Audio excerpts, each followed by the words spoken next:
रचना शुरुआत कर रहे हैं सुपरफास्ट 100 की। नमस्कार, मैं हूं आपके साथ मैत्री त्रिपाठी। पहली बड़ी खबर पुणे से। पुणे हादसे पर गृह मंत्री राजनाथ सिंह ने आज लोकसभा में बयान दिया। उन्होंने सदन को बताया कि अब तक 51 शव निकाले जा चुके हैं और 8 घायलों को सुरक्षित निकाला जा चुका है। सरकार आपदा पीड़ितों को हर संभव मदद के लिए सारी कोशिशें कर रही है। पुणे के मालन गांव में राहत और बचाव का काम जारी है। मलबे में अभी भी 150 से ज्यादा लोगों के फंसे होने की आशंका है। एनडीआरएफ की टीम घरों पर गिरे मलबे को हटाने का काम जोर शोर से कर रही है। एनडीआरएफ के 280 जवान राहत और बचाव कार्य में लगे हुए हैं, लेकिन मलबा इतना ज्यादा है कि इसे हटाने में अभी 2 दिन और लग सकते हैं। बारिश की वजह से राहत और बचाव के काम में परेशानी आ रही है। टिहरी के घनसाली में भी इसी तरह के हालात हैं। बारिश की वजह से लोगों को मुसीबत हो रही है। मलबे में अभी भी कुछ और लोगों के दबे होने की आशंका जताई जा रही है। घनसाली इलाके में मलबे से अब तक 6 शव निकाले जा चुके हैं। टिहरी के घनसाली में गुरुवार को बादल फटने से करीब 25 मकान तबाह हो गए। कुछ मकान तो पूरी तरह से जमींदोज हो गए। पूरे इलाके में मातम पसरा हुआ है। लोगों का रो रो कर बुरा हाल है।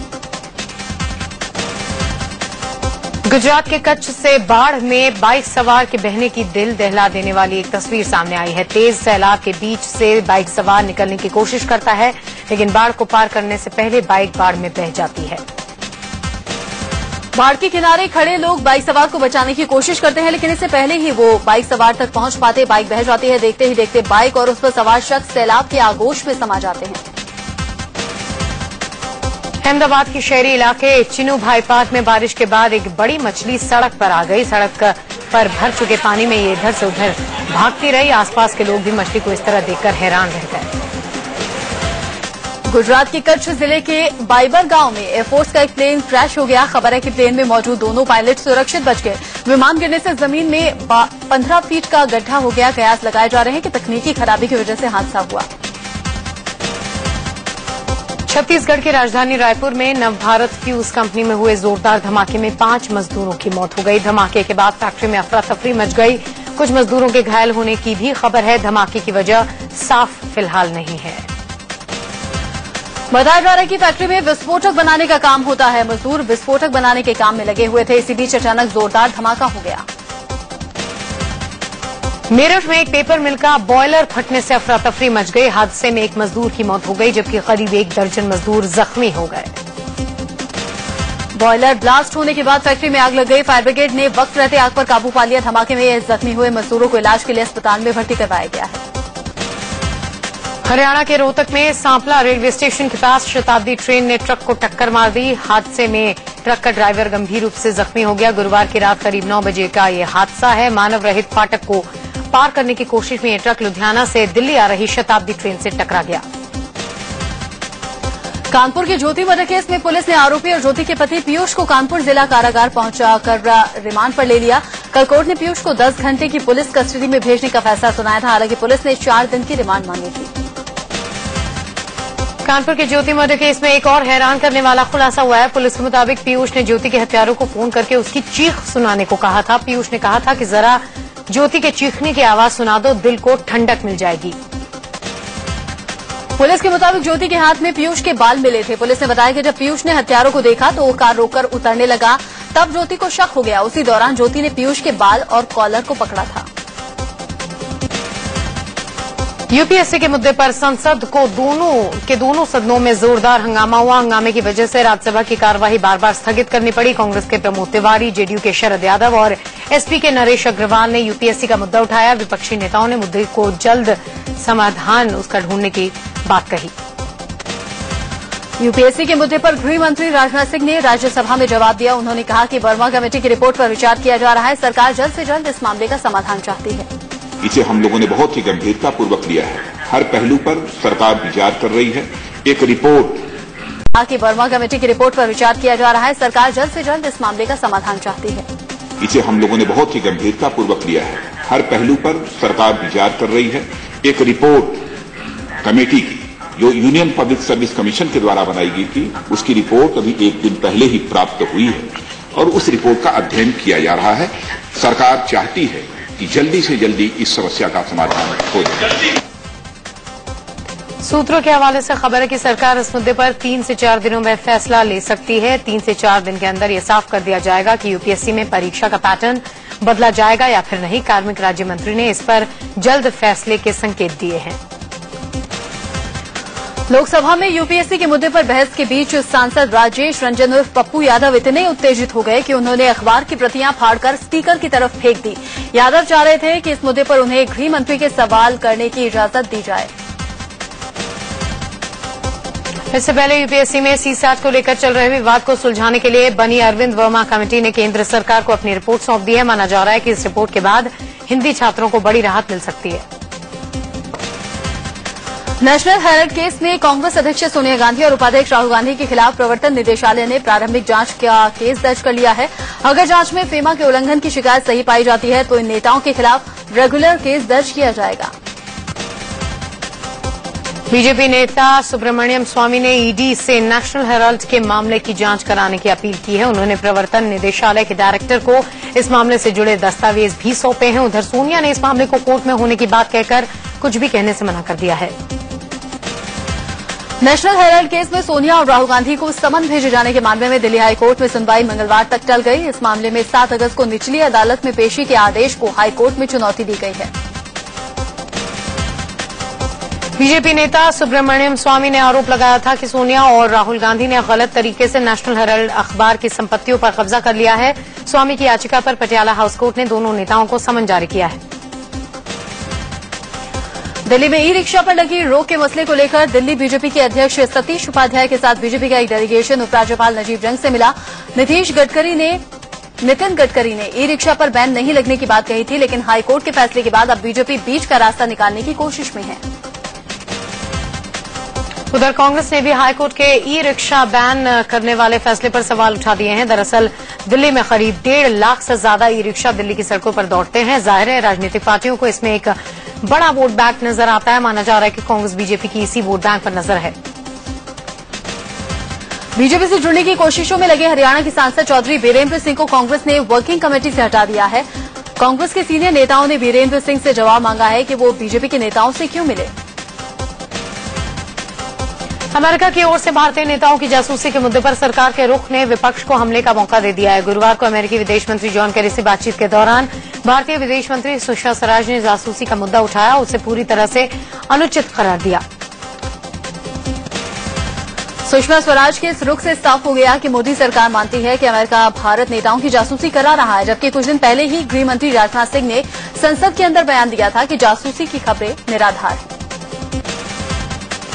कांग्रेस नेता मनीष तिवारी ने कहा है कि ये बहुत ही अजीब मामला है। एक तरफ बीजेपी कहती है कि स्नूपिंग एक कल्पना है, तो दूसरी तरफ विदेश मंत्री कहती है कि स्नूपिंग किसी तरह बर्दाश्त नहीं की जाएगी। पहले सरकार ये बताए कि जासूसी हुई कि नहीं, अगर हुई तो किसकी हुई।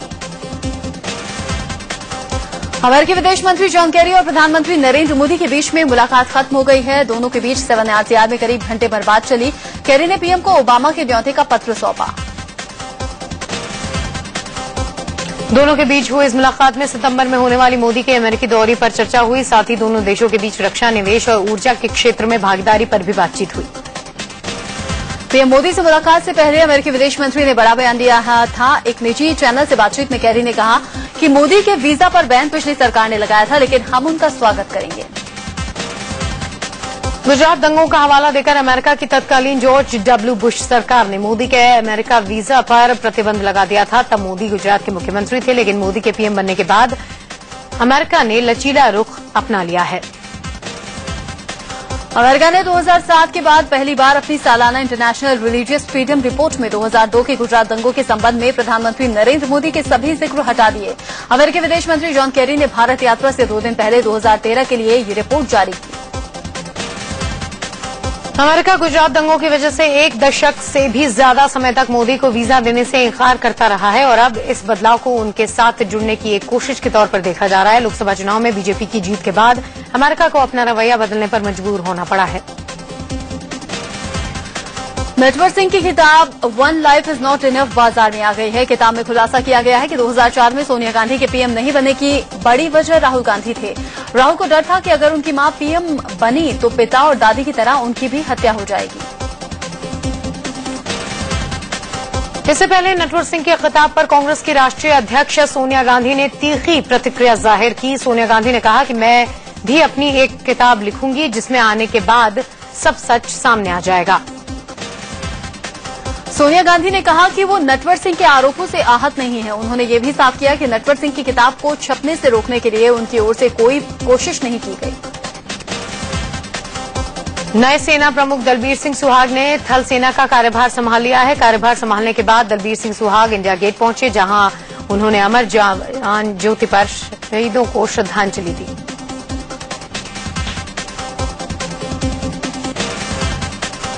नए सेना प्रमुख दलबीर सिंह सुहाग ने पाकिस्तान को कड़ा जवाब देने के संकेत दिए हैं। उन्होंने कहा कि सिर काटने जैसी किसी भी घटना के मामले में भारत फौरन सख्त जवाब देगा।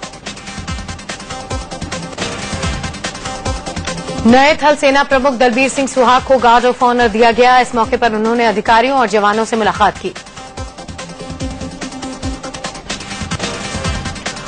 उत्तराखंड के सीएम हरीश रावत ने पीएम नरेंद्र मोदी पर निशाना साधा। भारतीय सीमा में चीन की घुसपैठ पर पीएम को घेरते हुए रावत ने कहा कि राजनीति में 56 या 58 इंच का सीना नहीं बल्कि एक छोटा और अच्छा दिमाग काम करता है। पीएम नरेंद्र मोदी ने अपने तीनों सेनापतियों के बीच काम का बंटवारा कर दिया है। सलाहकार अजित डोभाल को सुरक्षा, विदेश और न्यूक्लियर मामलों की जिम्मेदारी दी गई है। प्रिंसिपल सेक्रेटरी निपेंद्र मिश्र को इंफ्रास्ट्रक्चर और विकास से जुड़े मुद्दे सौंपे गए हैं। वहीं एडिशनल प्रिंसिपल सेक्रेटरी पीके मिश्र को कैबिनेट मामलों का प्रभार दिया गया है। वो कैबिनेट मीटिंग की जिम्मेदारी संभालेंगे। राजस्थान बीजेपी के विधायक फूलचंद भिंडा ने बेतुका बयान दिया है। विराटनगर से विधायक बने भिंडा ने कन्या भ्रूण हत्या के लिए परिवार नियोजन कानून को जिम्मेदार ठहरा दिया। कन्या भ्रूण हत्या बढ़ रही है और जो रेशो है वो रेशो उतना नहीं है जितना दिखाया जा रहा है। किसी प्रकार से हरियाणा ने, हिमाचल प्रदेश ने, मध्य प्रदेश ने, छत्तीसगढ़ ने वो प्रावधान वापस ले लिया और यहाँ जो भी लड़का लड़की जवान होता है, शादी हो जाती है, उसके बाद पहले चाइल्ड अगर लड़की होती है तो भ्रूण हत्या करता ही करता। अरुणाचल प्रदेश में एनसीईआरटी की 11वीं की भूगोल की किताब को लेकर बवाल मचा हुआ है। किताब में निशी जनजाति के बारे में अपमान सूचक शब्दों का इस्तेमाल किया गया है। पहले इनके लिए जाल्फा और अबोर शब्दों का इस्तेमाल किया जाता था। एनसीईआरटी की किताब में अभी भी ये शब्द ज्यों के त्यों रखे गए हैं। Geography they are given every information of the country. Both should not be that including in this derogatory words should be not there in syllabus. इससे पहले भी महाराष्ट्र में 10वीं की किताब में अरुणाचल प्रदेश को चीन का हिस्सा बताने पर काफी बवाल मचा था। अब निशी जनजाति के लिए अपमान सूचक शब्दों का इस्तेमाल हुआ है। अरुणाचल टीचर एसोसिएशन इस मामले में केंद्रीय गृह राज्य मंत्री किरण रिजिजू से मुलाकात कर इसकी जानकारी देने वाला है।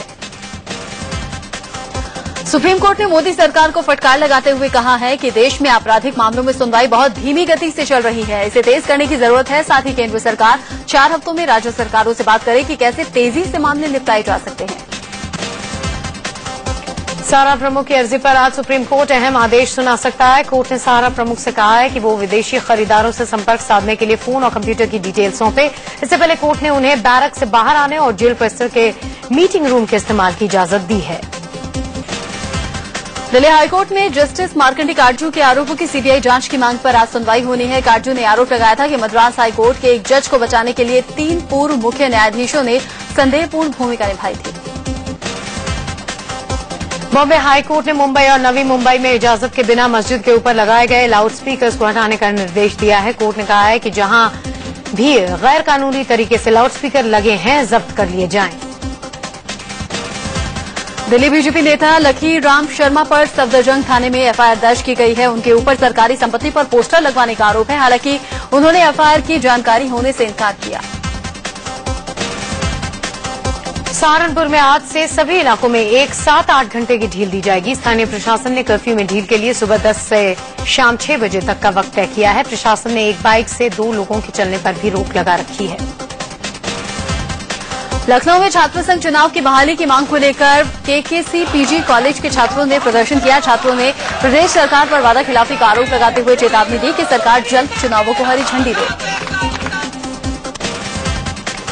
मशहूर वन लेग डांसर शुभरीत कौर ने पति पर धोखेबाजी का आरोप लगाया है। 5 जून को मोहाली के यश मक्कड़ से शुभरीत की शादी हुई थी। शुभरीत का आरोप है कि शादी के लिए उसके पति ने झूठी प्रॉपर्टी दिखाई और गलत उम्र बताई। इतना ही नहीं, झूठ बोलकर उसने पैसे भी अपने व्यवसाय में लगवाए। शुभरीत ने अपने पति पर मारपीट करने का भी आरोप लगाया है। पुलिस ने मामला दर्ज कर जांच शुरू कर दी है। हालांकि शुभरीत और उसके पति का एक सीसीटीवी फुटेज सामने आया है, जिसमें शुभरीत अपने पति पर पहले हाथ उठाती हुई दिख रही है। सरकार ने पेट्रोल की कीमत में कमी कर लोगों को महंगाई से थोड़ी राहत दी है। पेट्रोल 1 रुपए 9 पैसे प्रति लीटर सस्ता हो गया है। वहीं डीजल 50 पैसे प्रति लीटर महंगा हो गया है। नई कीमतें आधी रात से लागू हो चुकी हैं। और दिल्ली में पेट्रोल की कीमत 73 रुपए 60 पैसे की जगह 72 रुपए 51 पैसे हो गई है। कोलकाता में 1 लीटर पेट्रोल की कीमत 81 रुपए 43 पैसे की जगह 80 रुपए 30 पैसे हो गई है, जबकि मुंबई में 81 रुपए 75 पैसे की जगह 80 रुपए 60 पैसे और चेन्नई में 76 रुपए 93 पैसे की बजाय 75 रुपए 78 पैसे हो गई है। नोएडा, ग्रेटर नोएडा और गाजियाबाद में घर खरीदना आज से महंगा हो गया। नोएडा, ग्रेटर नोएडा में रजिस्ट्रेशन में 10% का इजाफा किया गया है। वहीं गाजियाबाद में कुछ संशोधनों के साथ आज से नया सर्कल रेट लागू होगा। मुंबई में आशियाना चाहने वालों के सपने जल्द पूरे हो सकते हैं। सिडको की किफायती मकान योजना के तहत आज से बुकिंग शुरू हो रही है। शहरी एवं औद्योगिक विकास निगम की इस योजना के तहत साल 2016 तक 3154 फ्लैट बनाए जाएंगे। दिल्ली के करोड़बाग इलाके से गुंडागर्दी की लाइव तस्वीरें सामने आई हैं। सीसीटीवी के इन तस्वीरों में आप देख सकते हैं कि कैसे एक शख्स दूसरे को थप्पड़ और घूंसों से मार रहा है। पिट रहा शख्स एक कुरियर कंपनी का मैनेजर है और जो पीट रहा है वो उसकी कंपनी का पूर्व कर्मचारी है। घूसों और थप्पड़ों की बात नहीं बनी तो इस शख्स ने कमरे में रखा एक पाइप उठा लिया और फिर उसी पाइप से कुरियर कंपनी के मैनेजर को बेरहमी से मारना शुरू कर दिया। मार खा रहा शख्स रहम की भीख मांगता रहा, लेकिन मारने वाले के हाथ नहीं रुके। दरअसल जो शख्स कुरियर कंपनी के मैनेजर को पीट रहा है उसे और उसके कुछ साथियों को घोटाले और गबन के आरोप में कंपनी ने निकाल दिया था। इसी से खार खाए इस शख्स ने कुरियर कंपनी के मैनेजर पर हमला बोला और उसे बुरी तरह पीटा। जम्मू में गोली चलने से बीएसएफ के अफसर की मौत हो गई, जबकि एक अस्पताल में भर्ती है। बीएसएफ का कहना है कि गोली गलती से चली है। दिल्ली के सीमापुर इलाके में सेंट्रल बैंक के एक एटीएम में आग लग गई। एटीएम में रखे कई हजार रुपए जलकर राख हो गए। बिजली के पोल में शॉर्ट सर्किट से आग लगी थी जो एटीएम तक पहुंच गई। बिहार के औरंगाबाद में कंटेनर में आग लगने से उसमें मौजूद एक नामी कंपनी के 65 बाइक्स जलकर राख हो गई। आग से 50 लाख के नुकसान का अनुमान है। आग की वजह शॉर्ट सर्किट बताई जा रही है। दिल्ली के पालम इलाके में एक बुजुर्ग शख्स की फ्लाईओवर से गिरने के बाद मौत हो गई। पहली नजर में पुलिस इसे खुदकुशी का मामला मान रही है। मरने वाले शख्स की पहचान फिलहाल नहीं हो पाई है। हरियाणा के यमुनानगर में खेत से एक लड़के की लाश मिलने से हड़कंप मच गया। बताया जा रहा है कि इंद्रजीत नाम के इस युवक की कुछ दिन पहले ठेकेदार से बहस हुई थी। परिजनों का आरोप है कि उसी ठेकेदार ने हत्या करवाई है। जयपुर के एक नामी स्कूल के एक टीचर पर छात्रा से छेड़खानी का आरोप लगने के बाद पुलिस ने उसे गिरफ्तार कर लिया। हालांकि आरोपी का कहना है कि प्रिंसिपल उसे स्कूल से निकालना चाहती है, इसलिए उसे फंसाया जा रहा है। यूपी के बिजनौर में एक लड़के पर अपनी प्रेमिका को जहर देने का मामला सामने आया है। लड़की को अस्पताल में भर्ती करवाया गया है। आरोपी के नगीना इलाके में रहने वाले युवक ने इस लड़की से शादी का वादा किया और लड़की के दबाव के चलते उसे जहर दे दिया। नोएडा के डीआईपी मॉल में मस्ती के दौरान मारपीट की तस्वीर सामने आई। डीजे अख्तर की धुन पर लड़के पानी में मस्ती कर रहे थे कि अचानक किसी बात पर विवाद हुआ और उसके बाद हाथापाई होने लगी। बिहार के बेगूसराय थाने में अजीबोगरीब मामला देखने को मिला। एक सिपाही रह रहकर थाने में मौजूद लोगों के सामने हाथ जोड़ता हुआ देखा। कभी वो शख्स एक सामने हाथ जोड़कर बैठा रहा और फिर गिड़गिड़ाने लगा। दरअसल इस सिपाही की पत्नी ने इस पर शराब पीकर मारपीट करने का आरोप लगाया। फिर वो विधायक और अपने रिश्तेदारों के साथ थाने पहुंच गई। इसके बाद जब आरोपी सिपाही की सबके सामने पेशी हुई तो उसकी सारी हिस्ट्री निकल गई।